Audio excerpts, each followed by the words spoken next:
मी सारिका एका अकॅडमीमध्ये शिक्षिका होते. माझ्या घराच्या काही अंतरावरच माझी एक मैत्रीण राहत होती. अनुष्का माझ्याहून वयाने थोडी मोठी होती. ती विवाहित होती. तिला एक मुलगाही होता. फार कमी वेळात आम्हा दोघांची चांगली ओळख झाली होती. त्या अगोदर तुम्ही चॅनलवर नवीन असाल तर आपल्या मराठी कथा या चॅनलला सबस्क्राईब करा आणि हाईप करायला विसरू नका. चला तर कथा पूर्ण करूया. ओळखीमधून मी काय काम करते हे तिला माहीत झालं. तसं ती मला तिच्या घरी तिच्या मुलाचे ट्युशन घ्यायला बोलावू लागली. रोज संध्याकाळी तासाभरासाठी मी अनुष्काच्या मुलाला ट्युशन शिकवायला जात असायचे. तो 12वीत शिकत होता. त्याला मॅथ फार जड जायचं. खास करून गणिताचे क्लासेस तो माझ्याकडून घेत होता. अनुष्काच्या मुलाचं नाव समीर होतं. काहीच दिवसात त्याची व माझी चांगलीच गट्टी जमली होती. अनुष्का व माझी चांगली मैत्री असल्यामुळे समीरच्या ट्युशनची मी तिच्याकडून जास्त फी घेत नव्हते. तसे तर मी तिच्याकडून एक पैसाही घेणार नव्हते, पण अनुष्का ऐकायला तयार नव्हती. म्हणून मी तिच्याकडून समीरच्या कोचिंगचे अर्धेच पैसे घेऊ लागले. अनुष्का मला सांगायची की तू जेव्हापासून समीरची कोचिंग घेत आहे तेव्हापासून त्याचा अभ्यासात चांगलं मन रमू लागलंय. नाहीतर या आधी त्या महागड्या ट्युशनमध्ये असताना तो वेळेवर अभ्यास करायचा ना त्याचे मार्क्स ठीक यायचे. आता अनुष्काने माझा चांगलाच घरोबा झाला होता. मी माझ्या घरी एकटीच राहायचे. माझं अजून लग्न झालं नव्हतं. याउलट अनुष्काचा चांगला सुखी संसार चालला होता. पण एकदा अचानक तिच्यात व तिच्या नवऱ्यामध्ये काहीतरी बिनसलं. मी जेव्हा संध्याकाळच्या वेळी अनुष्काच्या घरी समीरला शिकवायला गेले तेव्हा मला अनुष्का घरी दिसली नाही. मी समीरकडे अनुष्काच्या विचारपूस केली तर तो म्हणाला, काल रात्रीपासून आई बाबांमध्ये फार भांडणं चालली आहेत. मी कॉलेजमध्ये घरी आलो तर आई मला घरात दिसली नाही. आई तर मला एकट्याला सोडून तिच्या माहेरी निघून गेली. घरात आई वडिलांचे भांडण पाहून समीरच्या मनावर काय परिणाम झाला असेल ते मी जाणून होते. तेव्हा मी त्याला समजावतच म्हणाले की तू अजिबात चिंता करू नकोस. तुझी आई काही दिवसातच घरी परत येईल. नवरा बायकोचं भांडण जास्त दिवसाचं नसतं. तेव्हा माझ्या समजावण्याने समीर समजला तर होता. मी रोजप्रमाणे त्यांची ट्युशन घेतली व तिथून माझ्या वेळेत घरी जाऊ लागले. जात्यावेळी समीर म्हणाला, आंटी, आई तर माहेरी गेली आहे. ती आता कधी परत येईल ते मला माहीत नाही. आता घरात ना मला काही स्वयंपाक बनवता येतो ना बाबांना. मला तर बाहेरचा काही खाल्लं की लगेचच ताप चढतो. तू आमच्या जवळची आहेस म्हणून मी तुला एक रिक्वेस्ट करू का? प्लीज आजच्या दिवस तू आम्हाला स्वयंपाक बनवून देशील का? समीरची रिक्वेस्ट ऐकून मी त्याच्याजवळ जात त्याचा गाल खेचला व त्याला म्हणाले, रिक्वेस्ट करण्याआधी तू मला आपलं म्हणून हाक मारलीस ना, मग आपल्या लोकांना अशी रिक्वेस्ट करायची नसते. आजपासून जोपर्यंत तुझी आई घरी नाही तोपर्यंत मी तुझा स्वयंपाक बनवून देईल. अनुष्काचा परिवार हा माझाच परिवार आहे. आणि तेव्हा मी तिथे काही वेळ थांबून 2 जणांचा स्वयंपाक करून माझ्या घरी निघाले. पुढे 2-3 दिवस उलटले. मागच्या 2-3 दिवसापासून रोजच मी अनुष्काच्या घरी तिच्या मुलाचा आणि नवऱ्याचा स्वयंपाक बनवायला जात होते. तिथे जाण्यामुळे माझा जरा एक्स्ट्रा वेळ जाऊ लागला होता. माझ्याकडे माझ्या स्वतःच्या कामासाठी वेळच उरत नव्हता. घरी उशिरा आल्यावर माझा स्वयंपाक बनवून मला उद्याची जॉबला जाण्याची तयारी करावी लागायची. आता एक्स्ट्रा काम वाढल्यामुळे माझी फार धावपळ सुरू झाली होती. एके दिवशी अनुष्काच्या नवऱ्याला माझी ती धावपळ दिसली तेव्हा जिजू मला म्हणाले की आता तू आमची काळजी करू नकोस. जोपर्यंत अनुष्का घरी येत नाही तोपर्यंत आम्ही मेस लावतो. आमच्यामुळे तू तुझे ओढाताण करून घेऊ नकोस. जॉब करणाऱ्या व्यक्तीचे आयुष्य किती ओढाताळीचे असतं ते मला चांगलंच ठाऊक आहे. मी त्यांना म्हणाले, तुम्ही माझ्या आपलेच आहात. तुमचं काम करायला माझ्या अजिबात ओढाताण वगैरे होत नाहीये. तेव्हा त्यांनी मला सांगितलं की त्यांना काही दिवसांकरिता बाहेर गावी जायचे आहे. समीरला ते त्याच्या पुढे मित्राकडे ठेवणार आहेत. आता काही दिवस तुला आमचं काम करायची गरज नाही. तेव्हा मी त्यांना म्हणाले, तुम्हाला हरकत नसेल तर समीरला माझ्या घरी ठेवाल का?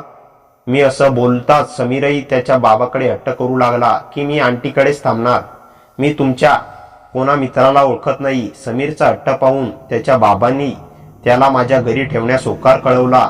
दुसऱ्या दिवसापासून जोपर्यंत समीरचे बाबा घरी येत नाही तोपर्यंत समीर माझ्याकडे राहायला आला. सकाळी माझी जॉबला जाण्याची व समीरच्या कॉलेजची जाण्याची वेळ एकच होती. दुपारी मी 1 वाजता घरी यायचे. समीरलाही घरी यायला 1 वाजत असायचा. दुपारच्या जेवणाला आम्ही सोबतच बसायचो. मी समीरला माझ्या मुलाप्रमाणे जीव लागले होते, पण त्याच्या मनात असे काही विचार सुरू झाले होते ज्याचा मला जराही अंदाज नव्हता. दुपारच्या वेळी समीरचा घरात वेळ जात नसायचा. तो हळूहळू बोर होऊ लागला होता. आता मी पूर्ण वेळ त्याच्या आजूबाजूला राहू शकत नव्हते. मला दुपारच्या वेळी अकॅडमीमध्ये जावं लागायचं. संध्याकाळी घरी आल्यावर मला समीरची शिकवणी घ्यावी लागायची. त्याची अपेक्षा असायची की मी संध्याकाळी घरी आल्यावर त्याच्यासोबत थोड्या गप्पा गोष्टी कराव्या, पण मला ते शक्य नव्हतं. समीरला अजून थोडी बिझी करण्यासाठी मी एकदा त्याला म्हणाले की समीर, तुझी उंची लागली आहेस, तू जिम वगैरे जॉईन करायला हवी. माझ्या ओळखीत एक जिम आहे, तुला हरकत नसेल तर मी तुझे तिथे ऍडमिशन करून देते. म्हणजे तुला घरात बोर होणार नाही आणि तुला चांगल्या सवयी लागतील. समीरने जिमचं नाव ऐकताच लगेच होकार भरला. तो म्हणाला, आंटी तू किती मनकवडी आहेस. मी माझ्या बाबांना कधीपासून सांगत आहे की मला जिम जॉईन करून द्या, पण ते माझं बोलणं मनावर घेतच नव्हते. त्याचं मत आहे की मी अजून लहान आहे, पण मी लहान नाही हे तू बरोबर ओळखलंस. बघ बाबा तर त्यांच्या वयानुसार विचार करतात, पण तू तशी नाहीस. त्यावर मी म्हणाले, अच्छा, म्हणजे तू माझ्यासमोर माझ्या जिजूंना म्हातारा म्हणतोयस. तर तेव्हा मजाक मध्ये समीर माझ्या शेजारी आला. त्याने हसता हसता माझ्या गळ्यात हात घातला. त्याच्याने ते नकळत झालं हे तर मी समजले होते, म्हणून मी त्याला काही बोलत बसले नाही. समीरने दुसऱ्या दिवसापासून जिम जॉईन केली. आता तो जिम करतो म्हटल्यावर त्याला प्रोटीनयुक्त पदार्थ खायला देणं गरजेचं होतं. ते मी त्याला रोज न चुकता देत होते. एकदा रात्री मी समीरच्या खोलीत जाऊन त्याला दूध द्यायला जात होते, तेव्हा अचानक त्याच्या खोलीच्या दरवाजातच पाय मुरगळला आणि मी जाग्यावरच पडले.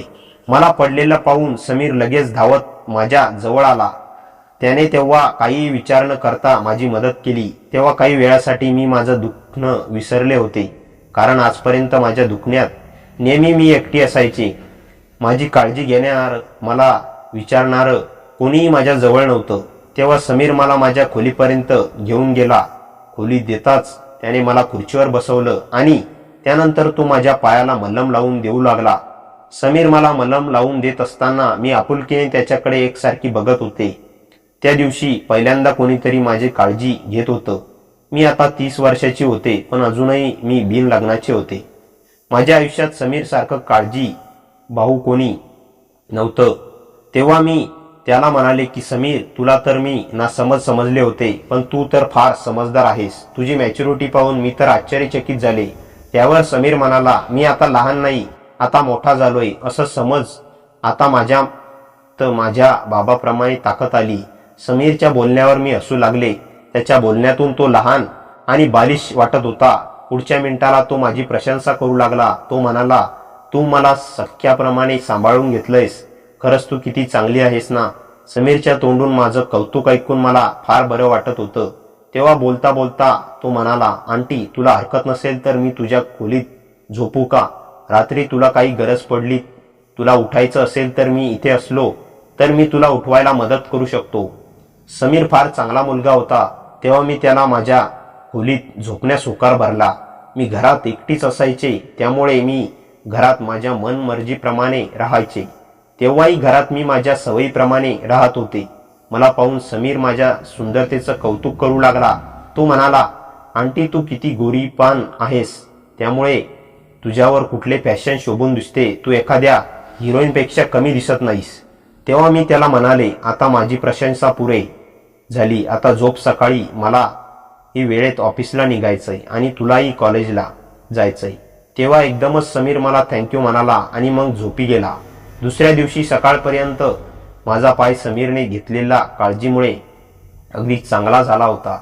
सकाळी ऑफिसला जाण्यापूर्वी मी समीरला थँक्यू म्हणाले. रात्री तो मला थँक्यू का म्हणाला ते मला त्याला विचारायचं होतं, पण तेवढ्यात त्याचा मित्र त्याला घ्यायला आला आणि तो कॉलेजसाठी निघाला. मग माझ्याने त्याला ते विचारायचं राहिलं. त्या दिवशी रात्रीही झोपायच्या वेळेत तो माझ्या खोलीत आला. तो म्हणाला, आंटी आजही मला तुझ्या खोलीत झोपायचं आहे. मी त्याला म्हणाले, आज माझा पाय अगदी चांगला आहे, आज तुला कुठल्या कारणाने माझ्या खोलीत झोपायचं? त्यावर तो जरा अडखळतच म्हणाला, माझ्या खोलीत झोपायला फार भीती वाटते. रोज मी घरी आई शेजारी झोपायचो. गेल्या काही दिवसांपासून इथे मी खोलीत फ्लाईट लावून झोपत आहे आणि त्यामुळे माझी झोप पूर्ण होत नाहीये. मी तुला हे आधीच सांगणार होतो, पण मला लाज वाटत होती की तू माझ्यावर हसशील. त्याचं बोलणं ऐकून मी तेव्हाही हसू लागले. मी म्हणाले, तू तर म्हणत होतास की तू आता मोठा झालाय, मग या अंधाराला घाबरणं काय आहे. तेव्हा मी समीरची थोडी मस्करी घेऊ लागले, तर तो रागात तिथून जाऊ लागला. त्याला चिडचिड पाहून मी त्याच्या जवळ जाऊन त्याला पुन्हा खोलीत घेऊन आले व म्हणाले, तू इथे झोपू शकतोस, मी तुझी मस्करी करत होते. त्या रात्रीही समीर माझ्या खोलीत झोपला होता. मध्यरात्री त्या झोपेत अचानक त्याचे हातपाय इकडे तिकडे वळवायचा. मला वाटलं त्याची ती झोपेतील सवय असावी. पुढे असेच 2-3 दिवस उलटले. गेल्या 2-3 दिवसापासून मी बघत होते, समीरचं वागणं जरा बदललं होतं. रात्री झोपेत तो फार हालचाल करायचा, कधी बडबड तर कधी हातपाय चालवायचा. मी त्याला त्याबद्दल विचारलं, पण त्याला रात्रीचं काहीच आठवत नव्हतं. एखाद्या संध्याकाळी अकॅडमीमधून घरी येत असताना मी समीरला जिममध्ये घ्यायला गेले, तरी येताच तो माझ्यावर चिडला. समीर म्हणाला, आंटी, तू मला जिममध्ये का घ्यायला आलीस? तू तिथे आलीस तेव्हा माझे काही मित्र तुझ्याकडे बघत होते. जिममध्ये फक्त माझ्याच वयाची मुलं नसतात, तिथे माझ्याहून काही मोठे मुलंही तुझ्याकडे बघत होते. ते मला अजिबात आवडलं नाही. जाऊ दे, सोड, एवढंच ना. लक्षात ठेव की आज नंतर तू मला जिममध्ये घ्यायला येशील तेव्हा तू अजिबात अशा अवतारात यायचं नाही, कारण तुझ्याकडे कोणी बघितलं तर मला ते सहन होत नाही. अचानकच समीरला काय झालं होतं कुणास ठाऊक, पण तो माझ्या बाबतीत जरा जास्तच काळजी दर्शवू लागला होता. मी त्याला म्हणाले, तुझी काळजी मी समजते. समीरच्या आईने मला सांगितलं होतं की तो फारच इमोशनल मुलगा आहे. खरंच समीर माझ्या समजण्यापलीकडे होता. त्या रात्री मी पाणी पिण्यासाठी उठले. मी खोलीतून बाहेर आले, तोच मला काहीतरी हालचाल झाल्यासारखं जाणवलं. मग मी हळूच आत खोलीत डोकावले. तेव्हा मला लक्षात आलं की समीर माझ्यावर लक्ष ठेवून होता. मला बघताच त्याने लगेच उठण्याचं नाटक केलं, तर मी समजले होते. पण एक वेळ मला असंही वाटलं की तो माझा भास आहे, म्हणून मी त्याकडे दुर्लक्ष केलं. दुसऱ्या दिवशी रात्री मी त्याला त्याच्या खोलीत जा म्हणले, तर तो म्हणाला, आंटी, मला अंधाराची भीती वाटते, हे तुला माहीत आहे ना, का तू मला चिडवतेस? त्याला वाटलं मी त्याला चिडवत आहे, पण मी खरंच त्याला त्याच्या जागी जायला सांगत होते.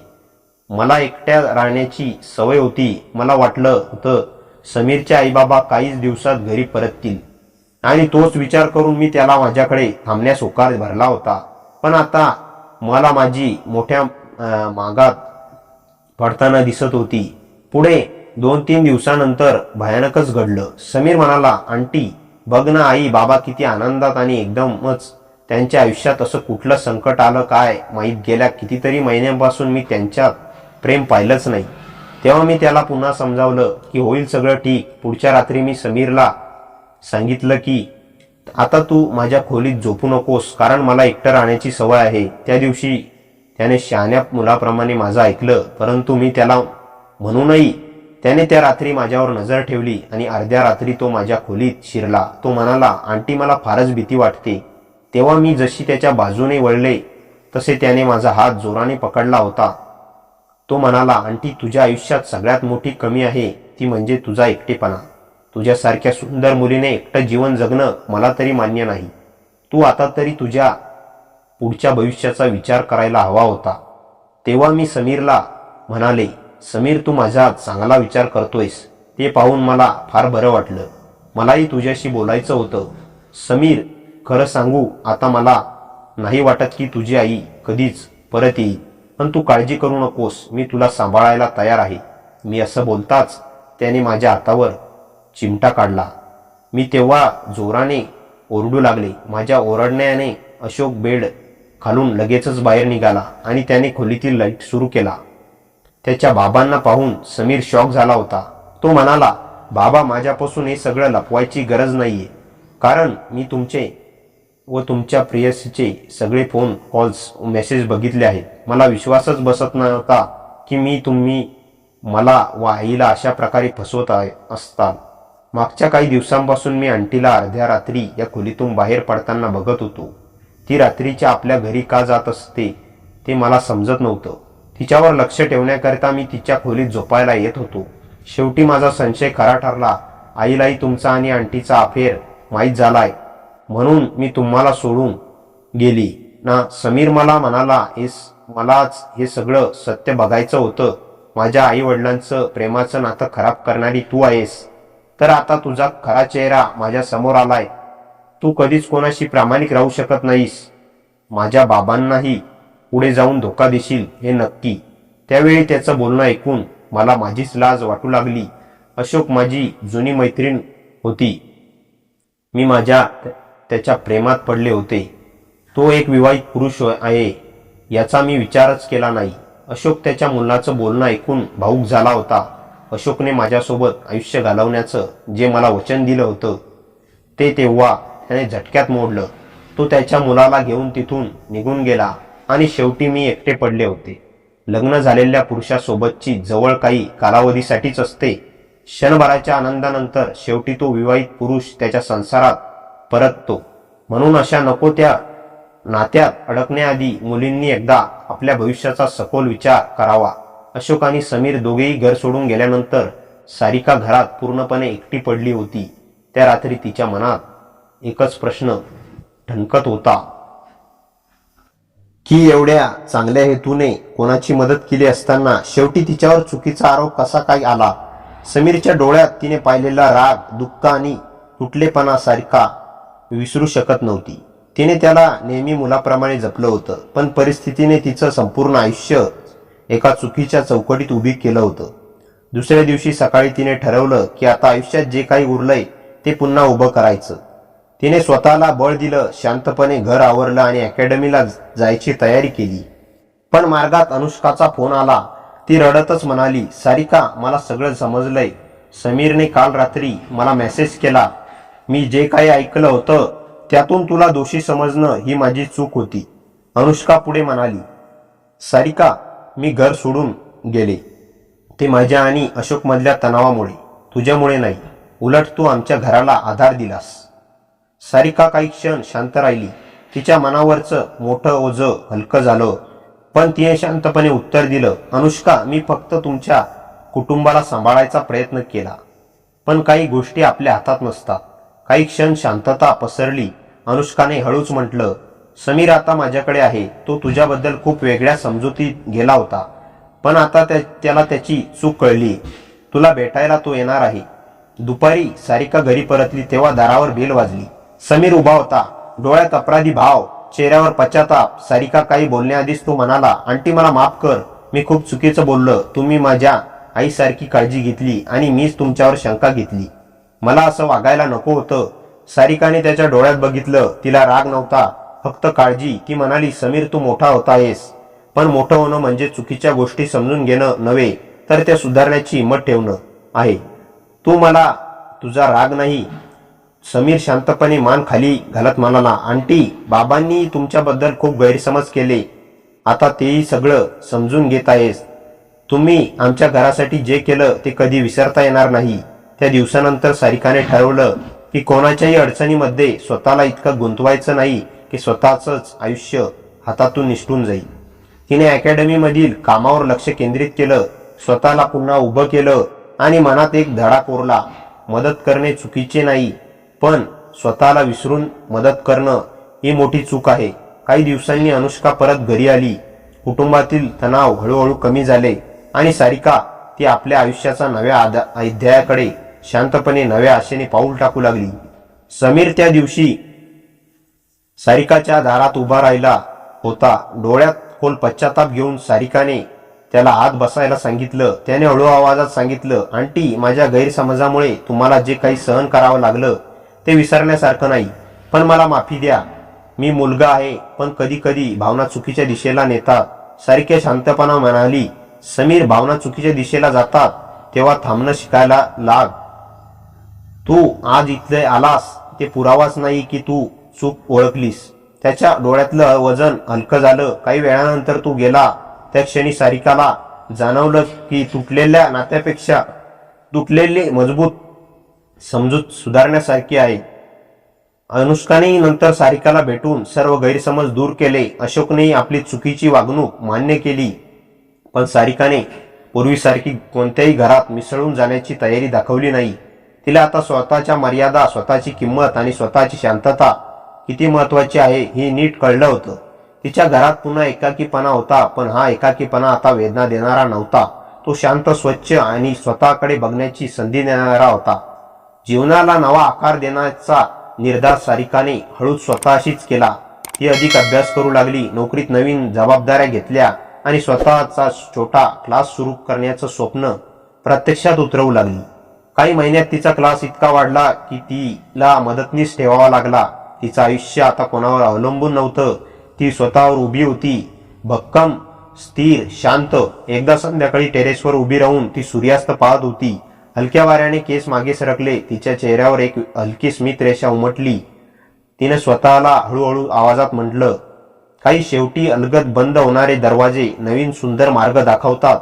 त्या क्षणापासून तिला कळलं, भूतकाळ मागे राहिला आणि तिचा पुढचा प्रवास तिच्या हातात आहे.